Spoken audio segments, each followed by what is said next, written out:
Hello everyone, আসসালামু আলাইকুম and welcome back to my new video. আর আজকের ভিডিওতে আমি আপনাদেরকে 5টা পাওয়ারফুল টিপ সম্পর্কে বলবো যে কিভাবে আপনি একটা ইন্টারভিউ সেশনে আপনার ইন্টারভিউ নার্ভাসনেস এবং অ্যাংজাইটিগুলোকে দূর করতে পারবেন। সো আর বেশি দেরি করবো না, চলেন আজকের চমৎকার ভিডিওটি শুরু করি।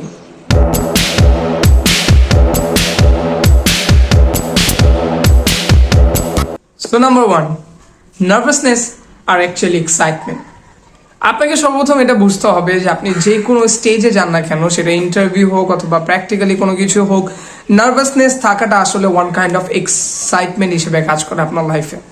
ফর এক্সাম্পল, আমি ক্রিকেট দিয়ে বলি, ধরেন আপনার একটা ম্যাচ আছে এবং আপনি আগের থেকেই প্রিপারেশন নিয়ে রাখছেন যে এই ম্যাচে আপনাকে ভালো খেলতেই হবে। আপনি অনেক প্র্যাকটিস করেছেন, অনেক বেশি পরিশ্রম করেছেন এই ম্যাচটি ভালো খেলার জন্য, যেহেতু এটা একটা ইম্পর্টেন্ট ম্যাচ। ইভেন আপনার রাতে ঘুমও আসবে না যে আগামীকাল সকালে আমার ঘুম থেকে উঠতে হবে এবং আমার ম্যাচটাতে একটা ভালো পারফরমেন্স করতে হবে।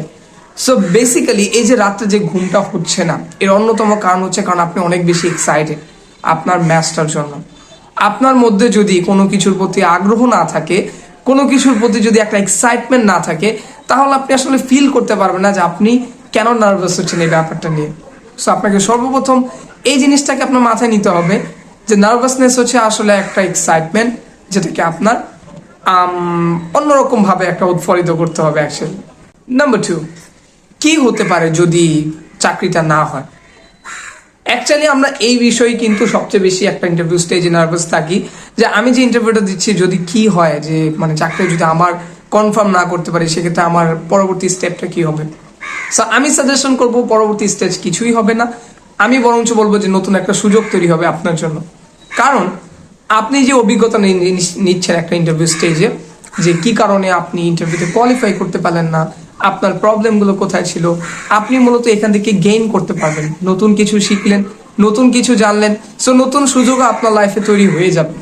সো বেসিক্যালি যখন আপনি এরকম ধরনের চিন্তা ভাবনা করবেন, তখন একটা জিনিস মাথায় রাখবেন যে আপনি একটা নতুন অভিজ্ঞতা নিচ্ছেন এবং আপনি নতুন একটা সুযোগ তৈরি করতে যাচ্ছেন। Number 3, a job interview is basically a meeting. কারণ আপনি যখনই একটা ইন্টারভিউ দিতে যান, এটা মূলত একটা মিটিং হিসেবে কাউন্ট হবে। কারণ সেখানে আপনি কোনো প্র্যাকটিক্যালি কিছু দেখাইতে পারতেছেন না যে আপনার মধ্যে কোন স্কিলগুলো রয়েছে, কোন অ্যাক্টিভিটিসগুলো আপনি দেখাইতে আসছেন, বা কিছুই আপনি করতে পারতেছেন না। আপনি জাস্ট একটা মিটিংয়ে আসছেন এবং আপনি বিস্তারিত বলতে চাচ্ছেন তাদেরকে যে আপনি কিভাবে এই কোম্পানি ডেভেলপমেন্ট করার জন্য কাজ করবেন। এবং ইন্টারভিউরা আপনাকে জাস্ট চেক করতেছে যে আপনি কতটুকু কেপেবল আমাদের কোম্পানিতে কাজ করার জন্য। সো বেসিক্যালি যখন আমরা কোনো মিটিং করি, আমরা মিটিংয়ে কিন্তু সরাসরি কোনো প্রজেক্টের কাজ দেখাইতে পারি না। আমরা একটা ডিসকাস করি যে আমি আমার প্রজেক্টটাকে এইভাবে নিয়ে আসছি, এই প্রজেক্টটাকে এইভাবে লঞ্চ করতে চাই, এবং যদি কোনো প্রজেক্ট বায়ার্সরা সেটাকে অ্যাকসেপ্ট করে নেয়, সেক্ষেত্রে আমরা ডিলটাকে ডান করি। সো ডেফিনেটলি আপনাকে ভাবতে হবে যে একটা ইন্টারভিউ মানে হচ্ছে একটা meeting. Number 4, practice your answers for the first time interview in your life. So আপনাকে ডেফিনেটলি একটা ইন্টারভিউ স্টেজে প্রিপারেশন নিয়ে যাওয়াই উচিত যে কিভাবে আপনি আপনার প্রশ্নগুলোকে উত্তর দেবেন। ফর এক্সাম্পল, আমি সাজেশন করতে পারি যে আপনি মিরর প্র্যাকটিস করেন। আপনি যদি কথা বলতে না পারেন, আপনি আয়নায় দাঁড়িয়ে জাস্ট নিজেকে ফেস করে আপনি কথা বলেন, সাচ এস এটা আমার মিরর।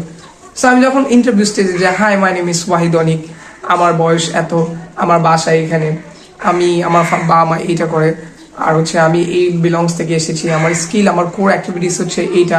সো যখন আপনি মিররে কনভার্ট করে কথাগুলো বলবেন, তখন কিন্তু আপনি অনেক নার্ভাসনেস থেকে কাম ডাউনসে এসে পড়বেন। যত কাম আপনি থাকতে পারবেন, তত বেশি আপনি ইন্টারভিউ স্টেজে ভালো করতে পারবেন। সো মিরর প্র্যাকটিস বেশি বেশি আপনাকে করতে হবে for the first time if you are going for the interview process. And the second thing is just আমার ভিডিওটাকে ফলো করো। আমি একটা ভিডিও করেছিলাম যে top 13 interview questions and answers. So ওই ভিডিওটা ডিসক্রিপশন লিঙ্ক আমি এখানে দিয়ে দিচ্ছি। সো এই ভিডিওটা ফলো করার মাধ্যমে আপনারা আরও বেশি কামনেস এবং নার্ভাসনেস হতে পারবেন একটা ইন্টারভিউ স্টেজে। নাম্বার 5, কি বলবেন যখন একটা ইন্টারভিউর প্রশ্নের উত্তর আপনি না দিতে পারছেন। এটা সবচেয়ে বেশি নার্ভাসনেস এবং অ্যাংজাইটি ফিল করে। সো ব্যাপারটা হচ্ছে আপনি সময় নেবেন। যখন একটা ইন্টারভিউর আপনাকে এমন একটা কোশ্চেন জিজ্ঞেস করবে যে কোশ্চেনটার প্রিপারেশন আপনার নেই, অথবা আপনার জানা ছিল না যে উত্তরটা কি হতে পারে, সেক্ষেত্রে আপনি একটু সময় নেবেন। যদি নাও জেনে থাকেন, ভুলভাল কোনো উত্তর দেওয়ার দরকার নেই। আপনি জাস্ট বলে দিবেন আমি নতুন কিছু শিখলাম আপনাদের কাছ থেকে, নতুন একটা প্রশ্ন আমি জানলাম, আমি এই বিষয়টা নিয়ে অবশ্যই রিসার্চ করব এবং আমি এটাকে পরিপূর্ণভাবে জানার চেষ্টা করব। সো ডেফিনেটলি যখন এই ধরনের একটা প্রোনাউন্সিয়েশন বা একটা ওয়ার্ডস আপনি প্লে করবেন ইন্টারভিউরদের কাছে, তখন ইন্টারভিউররা আপনাকে পজিটিভলি দেখবে যে না, ওনার মধ্যে শিখার আগ্রহ আছে, ওনাকে আমরা হায়ার করতেই পারি। যদি না জানার কোনো গ্যাপিংস থাকে আমরা তাকে টিচ করিয়ে নিব। সেক্ষেত্রে কিন্তু আপনি আলাদা একটা ইমপ্রেশন ইন্টারভিউরদের চোখে ফেলতে পারবেন আশা করি। সো আজকের ভিডিও এইটুকুই। আশা করি আমার 5টা পাওয়ারফুল টিপ আপনাদেরকে অনেক বেশি হেল্প করবে আপনার ইন্টারভিউ স্টেজে নার্ভাসনেস এবং অ্যাংজাইটিগুলোকে দূর করার জন্য। সো এই 5টা প্রসেসকে ফলো করবেন এবং ডেফিনেটলি পরবর্তী ভিডিওর অপেক্ষায় থাকবেন, কারণ আমি ইন্টারভিউ স্টেজের যত ধরনের আমার এক্সপিরিয়েন্স আছে প্রফেশনাল লাইফ থেকে আমি ডেফিনেটলি আপনাদেরকে শেয়ার করার চেষ্টা করতেছি।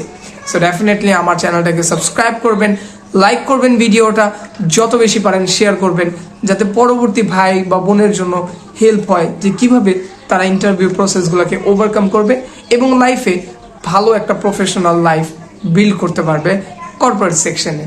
সো আজকের ভিডিও এইটুকুই। আসসালামু আলাইকুম। I wanna bet, I wanna run this round, you want it.